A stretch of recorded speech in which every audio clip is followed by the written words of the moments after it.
അല്ല, UDF-ൽ ഞാൻ വളരെ നേരത്തെ പറഞ്ഞ ഒരു കാര്യമുണ്ട്. ഒരു തർക്കങ്ങളും ഇല്ലാതെ ഏകകണ്ഠമായി മുന്നണി ചർച്ചകൾ പൂർത്തിയാക്കി പാർട്ടികൾ തമ്മിലുള്ള പ്രശ്നങ്ങളെല്ലാം തീർത്ത് വളരെ പ്രാദേശികമായിട്ടുള്ള വിഷയങ്ങളെല്ലാം പൂർണ്ണമായിട്ടും പരിഹരിച്ചുകൊണ്ട് ഒറ്റക്കെട്ടായി ടീം UDF എന്ന നിലയിൽ ഞങ്ങൾ മുന്നോട്ട് പോവുകയാണ്.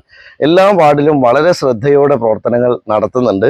ഇത്തവണ തീർച്ചയായിട്ടും മുനിസിപ്പാലിറ്റി ഞങ്ങൾക്ക് പിടിക്കാൻ സാധിക്കുമെന്ന കാര്യത്തിൽ യാതൊരു സംശയമില്ല. ജനങ്ങളാണ് നമ്മുടെ ശക്തി. സാധാരണക്കാരുടെ അഭിലാഷങ്ങൾക്കും ആഗ്രഹങ്ങൾക്കും അനുസരിച്ച് ഒരു മുന്നണി പ്രവർത്തിക്കുക എന്നുള്ളതാണ് പ്രധാനപ്പെട്ട കാര്യം. നമുക്ക് ഒരു മുനിസിപ്പാലിറ്റി എന്ന നിലയിൽ എന്തെല്ലാം കാര്യങ്ങൾ സാധാരണക്കാർക്ക് വേണ്ടി ചെയ്യാൻ സാധിക്കുമായിരുന്നു. പക്ഷേ കഴിഞ്ഞ 30 വർഷവും അത് കളഞ്ഞു കുളിച്ചാണ് LDF മുന്നോട്ട് പോയത്. അവരുടെ യാതൊരു ഭാവനയും ഇല്ലാതെ ഇത്ര മനോഹരമായൊരു നഗരത്തെ ഒരു തരത്തിലും മുന്നോട്ട് കൊണ്ടുപോകാൻ കഴിയാതെ പോയ പരാജയം അവിടെ നിൽക്കുകയാണ്. അതുകൊണ്ട് ഈ തെരഞ്ഞെടുപ്പിനെ പൂർണ്ണമായും രാഷ്ട്രീയമായി ഞങ്ങൾ കാണുകയാണ്. മുനിസിപ്പാലിറ്റിയിലെ ബഹുഭൂരിപക്ഷം വരുന്ന ആളുകളും ഒരു മാറ്റം കൊതിക്കുന്നുണ്ട്. ആ മാറ്റത്തിലൂടെ ജനങ്ങളുടെ അഭിലാഷങ്ങളെ ഉയർത്തിപ്പിടിച്ച് ഞങ്ങൾക്ക് മുന്നോട്ട് പോകാൻ കഴിയും. പിന്നെ ഞങ്ങളെ സംബന്ധിച്ചിടത്തോളം സ്ഥാനാർത്ഥികൾ, ഏറ്റവും മികച്ച സ്ഥാനാർത്ഥികളെ ഓരോ വാർഡിലും ഫീൽഡ് ചെയ്യാൻ കഴിഞ്ഞു. ചെറുപ്പക്കാരുണ്ട്, പരിചയസമ്പന്നരായ ആളുകളുണ്ട്, വനിതകളിൽ തന്നെ വളരെ പ്രഗത്ഭരായിട്ടുള്ള ആളുകളുണ്ട്. അതുപോലെ എല്ലാ വിഭാഗത്തിൽ നിന്നും നല്ല കാൻഡിഡേറ്റ്സിനെ ഞങ്ങൾക്ക് ഫീൽഡ് ചെയ്യാൻ കഴിഞ്ഞു എന്ന ആത്മവിശ്വാസം ഞങ്ങൾക്കുണ്ട്. ഇപ്പോൾ LDF-നെ സംബന്ധിച്ചിടത്തോളം നോക്കൂ നിങ്ങൾ, അവർക്കൊരു കാൻഡിഡേറ്റിനെ പോലും തീരുമാനിക്കാനോ തിരഞ്ഞെടുക്കാനോ കഴിയാതെ വളരെ പ്രയാസപ്പെടുന്ന സാഹചര്യം ഉണ്ടായി. അവരുടെ സ്വന്തം സ്ഥാനാർത്ഥിയെ വഴിയിൽ വെച്ച് അവർക്ക് ഉപേക്ഷിക്കേണ്ടി വന്നു. ഇതൊക്കെ വലിയ സങ്കടകരമായിട്ടുള്ള കാര്യമാണ്. പാർട്ടി പ്രവർത്തകരായിട്ടുള്ള അനുഭാവികളായിട്ടുള്ള ആളുകൾക്ക് മത്സരിക്കാൻ കിട്ടുന്ന അവസരത്തെ പലപ്പോഴും CPM എന്ത് കളയുന്നു എന്നുള്ളത് വളരെ ദുഃഖകരമായ കാര്യമാണ്. ഇപ്പോൾ നമുക്കറിയാം, നിയമസഭാ മണ്ഡലത്തിൽ പോലും അങ്ങനെയല്ലേ സംഭവിച്ചത്. അവർ ഏറ്റവും പണക്കാരായ ആളെ കൊണ്ടുവരുന്നു, ഏറ്റവും കൂടുതൽ പണം ചെലവാക്കാൻ പറ്റുന്ന ആളുകളെ കൊണ്ടുവരുന്നു.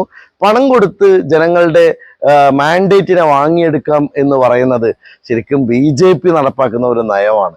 ആ നയം പെരിന്തൽമണ്ണ മുനിസിപ്പാലിറ്റിയിലേക്ക് അവർ കൊണ്ടുവരികയാണെങ്കിൽ അതിനെ തോൽപ്പിക്കാൻ മാത്രം ഇച്ഛാശക്തിയും അതിൻ്റെ പൊളിറ്റിക്കൽ അവയർനെസ്സും ഉള്ള ഒരു നാടല്ലേ പെരിന്തൽമണ്ണ. ഈ നാട്ടിലെ ജനങ്ങളെ സംബന്ധിച്ചിടത്തോളം ഞങ്ങളുടെ എതിരാളികളെ ഒരു നിലക്കും വില കുറച്ച് കാണുന്നില്ല, അവരെ പരിഹസിക്കുന്നില്ല, അവരോട് ഞങ്ങൾക്ക് പരിഭവവുമില്ല. പക്ഷേ ഈ മുനിസിപ്പാലിറ്റിക്കകത്തെ ജനങ്ങൾക്ക് ഈ മാറ്റം എന്തിനാണ് എന്നുള്ളത് കൃത്യമായിട്ട് അറിയാം. ഞങ്ങളുടെ മറ്റൊരു പ്രധാനപ്പെട്ട കാര്യം, 5 വർഷം കൊണ്ട് 30 വർഷം കൊണ്ട് നഷ്ടപ്പെട്ടതെല്ലാം തിരിച്ചു പിടിക്കാൻ ഞങ്ങൾക്ക് സാധിക്കും. ഞങ്ങൾക്ക് ഉറപ്പുണ്ട്. ഒരു ഭാവനാസമ്പന്നമായ ഭരണം ഇവിടെ നടക്കും. ഞങ്ങൾ ഈ നഗരസഭ പിടിക്കുകയാണെങ്കിൽ, ഞങ്ങൾക്ക് ജനങ്ങൾ മാൻഡേറ്റ് നൽകുകയാണെങ്കിൽ, ഈ നഗരത്തെ ഞങ്ങൾ ലോകത്തെ മികച്ച കോർപ്പറേറ്റുകളുടെ ഒരു ബാക്ക് ഓഫീസാക്കി കൺവേർട്ട് ചെയ്യും എന്നതൊരു പ്രധാന വാഗ്ദാനമായി നൽകുകയാണ്. ഒരുപാട് പേർക്ക് തൊഴിൽ നൽകാൻ ഞങ്ങൾക്ക് സാധിക്കും. IT പാർക്ക് ഉൾപ്പെടെ ഞങ്ങൾ പെരിന്തൽമണ്ണയിൽ കൊണ്ടുവരും. അത്തരത്തിലുള്ള വളരെ പ്രധാനപ്പെട്ട പല ആലോചനകളുമുണ്ട്. നമുക്ക് ഇതുവരെ പെരിന്തൽമണ്ണയിൽ ഇല്ലാത്ത പലതും, പ്രത്യേകിച്ച് ഒരു മനോഹരമായ പാർക്ക് നമുക്കില്ല, അത് നമുക്ക് കൊണ്ടുവരാൻ കഴിയും. അതുപോലെ തന്നെ ഇതിനൊരു മാസ്റ്റർ പ്ലാൻ ഈ നഗരസഭയ്ക്ക് ഉണ്ടാക്കണം. ഈ നഗരസഭ ഗതാഗതക്കുരുക്കിൽ വീർപ്പ് മുട്ടുന്നു. അതിനൊരു സംവിധാനം ഉണ്ടാക്കാൻ നഗരസഭയ്ക്ക് ഉത്തരവാദിത്വമില്ലേ? എനിക്ക് അഭ്യർത്ഥിക്കാനുള്ളത്, ഇത്തവണ ഒരിക്കൽ നിങ്ങളൊരു അവസരം തരൂ.